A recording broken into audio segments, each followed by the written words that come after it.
Welcome to A Year in the Bible with Daily Grace. My name is Kristen. And my name is Katie. And we want to spend a few minutes a day with you walking through the New Testament, one chapter at a time.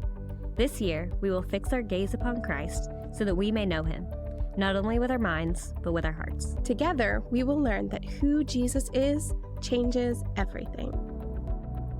Welcome back to A Year in the Bible with Daily Grace. My name is Kristen Schmucker, and we are in Luke 15 today. As a reminder, I'm using the Behold studies from the Daily Grace Co. as well as the free reading plan, and you can find all the information about those in the show notes. Today's chapter is one of my favorites because it contains 3 parables that are all intended to make one point. As Jesus' ministry had grown, all kinds of people were coming to hear him preach, and that included tax collectors and sinners. The lowest of society were drawn to this man from Galilee. But this was also a leading critique of Jesus from the scribes and Pharisees. So Jesus tells 3 parables to answer this objection in their hearts. The first is of the lost sheep. The illustration of the shepherd and sheep would have been easily recognizable to those listening. The Old Testament often spoke of God as shepherd, and passages like Psalm 23 elaborated on the metaphor of the Lord as our shepherd. But the Old Testament also spoke of Israel's leaders as bad shepherds. They were the kind of shepherds who did not love and care for the sheep in their care.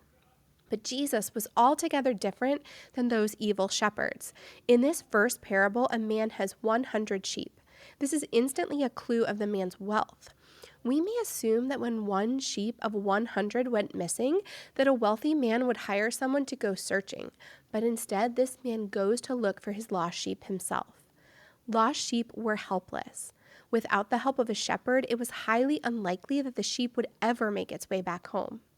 But this is a beautiful picture of the Lord's loving pursuit of his people. We don't find our way to him. He runs after us. He puts us on his shoulders and carries us home.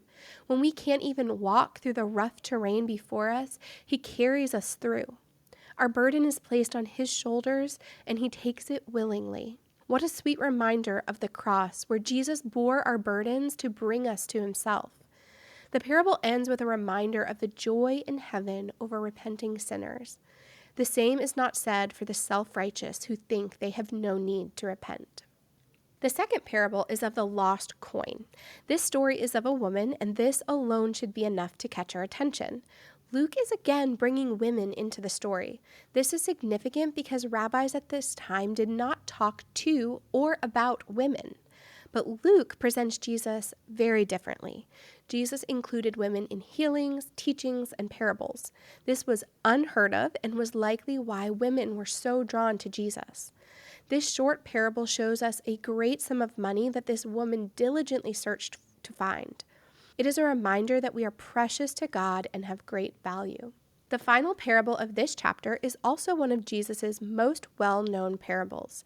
It is often called the parable of the prodigal son, but in line with the lost sheep and the lost coin, calling it the lost son would be appropriate.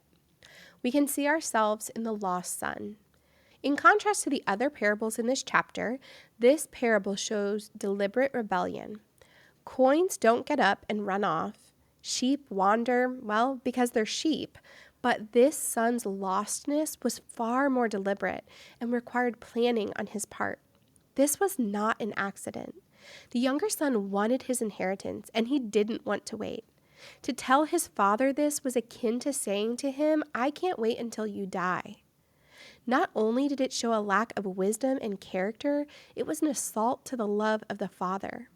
The younger son wanted freedom, but specifically he wanted freedom to sin. And that is just what he did. He took the money and squandered it all. And when famine came and the young man had no money, he found himself working for a Gentile pig farmer. This job was degrading to a Jew. It required him to deal with unclean animals. In fact, the Mishnah, a written collection of Jewish teachings, stated, "Cursed be the man who would breed swine." Not only did the younger son work with swine, but things got so bad that he found himself eating from the trough of the pigs. In the midst of all of this, the younger son recognized his sin. But at first it still seemed that he did not understand what it means to be a son. His first instinct was to come back and work to earn his keep. But that isn't how grace works, and a father's love is not dependent on what a child does. As the younger son returns, the father comes running. Older men did not run in this time. It was viewed as undignified because he would have to gather up his robe and likely reveal his legs in the process. And yet the father bore the humiliation in love. What a sweet picture of Jesus who went to the cross and bore humiliation in our place. The father immediately welcomed the boy and celebrated with a great feast. But the older brother was disgusted by what was taking place. The older brother was filled with anger, bitterness, and self-righteousness. He thought he was better. He was quick to point out and even assume sins of his younger brother that aren't explicitly mentioned in the text. This son appeared on the outside to be upstanding, but he was just as far, if not further, from the Father's heart. Jesus was describing the attitude of the Pharisees that stood before him, and these words so often describe our hearts as well. We see ourselves in both of these brothers. At different times in our lives, perhaps we have been both, and yet there is only one way for either brother to come home, and it is through the love and grace of the Father. Today we behold Jesus. I am overwhelmed by all the beautiful ways that we see him today. He is the Good Shepherd. He is the one who carries us close to his heart and brings us safely home. He is the one who leads us through all that life may bring. He is the one that rejoices over repentant hearts. We see Jesus as the one who counts us as precious before him. He is the one who searches until every one of his children is found. We behold Jesus as the one who runs after the child that is lost in sin and also lovingly confronts the one trapped in self-righteousness. We see him as the one who bore our sin and shame on the cross. We see Jesus as the one who eats with tax collectors and sinners, and that means that he is the one who eats with us as well. Thank you so much for listening to today's episode of A Year in the Bible with Daily Grace. Don't forget to check out the show notes for helpful links and resources related to today's episode.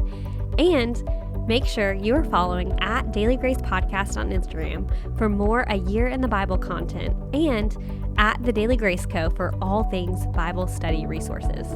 We can't wait to study again with you tomorrow. Bye, friends.